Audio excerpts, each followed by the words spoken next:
Hello friends, இது AAG creations. நான் உங்கள் ஜெரி.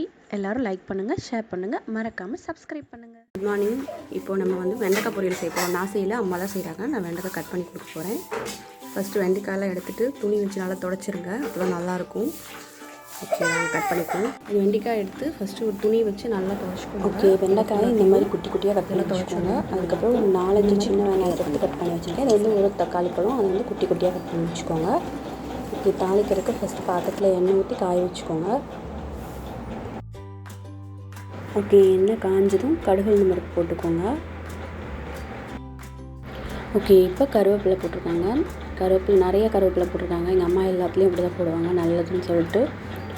ஓகே, இது வெங்காயம், சின்ன வெங்காயம் கட் பண்ணி வச்சுக்கோல, அதை போட்டு எண்ணெயில் வதக்கிக்கோங்க. நல்லா வதக்கி விட்டுக்கோங்க. அந்த பச்சையாக இருக்கிறதெல்லாம் மாற வரைக்கும் நல்லா வதக்கி விட்டுக்கோங்க. அதை இப்போ வெங்காயம் நல்லா வதங்கிடுச்சு. இப்போ கட் பண்ணி வச்சுருக்க தக்காளி பழத்தை சேர்த்துக்கிறாங்க. இதையும் நல்லா வதக்கிக்கோங்க. வதக்கினதுக்கப்புறம் வெண்டைக்காய் சேர்த்துக்கலாம். இப்போ வெங்காயம் தக்காளி நல்லா வதங்கினதுக்கப்புறம் இந்த கட் பண்ணி வச்சுருக்க வெண்டைக்காயை சேர்த்துக்காங்க. இது தண்ணியே கிடையாது, எண்ணெயிலே தான் வதக்கிக்கணும். இது அப்போ தான் நல்லா டேஸ்ட்டாக இருக்கும்.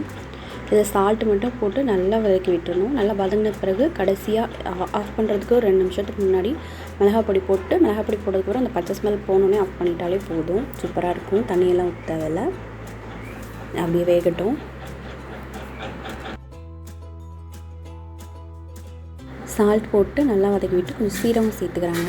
எல்லா பொரியல்லையுமே சீரகம் சேர்த்துக்கோங்க, நல்லது. சூப்பராக டேஸ்ட்டும் சூப்பராக இருக்கும்.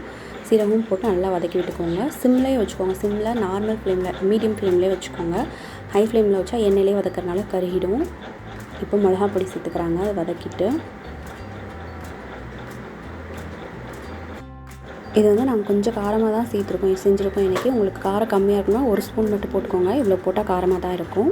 இந்தளவுக்கு காரம் வேணும்னா குறைச்சிக்கலாம். இப்போ நல்லா எண்ணெய் பத்தலைன்னா எனக்கு கொஞ்சம் எண்ணெய் கூட போட்டுக்கோங்க. இது எண்ணெயிலே தான் வதக்கணும்.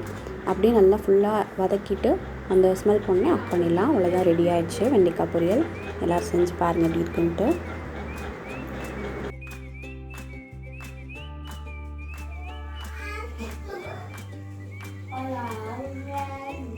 பாருங்கள், இப்போ நாங்கள் கட் பண்ணி வச்சுருக்க அந்த வெண்டைக்காய்க்கு மேலே இருக்கும்ல, அதெல்லாம் எடுத்து வச்சுட்டு விளையாடுவோம் எப்போவுமே. அதை இன்றைக்கி நான் வீடியோ எடுத்திருக்கேன். ஃபன்னியாக இருக்கும் பார்க்கவே.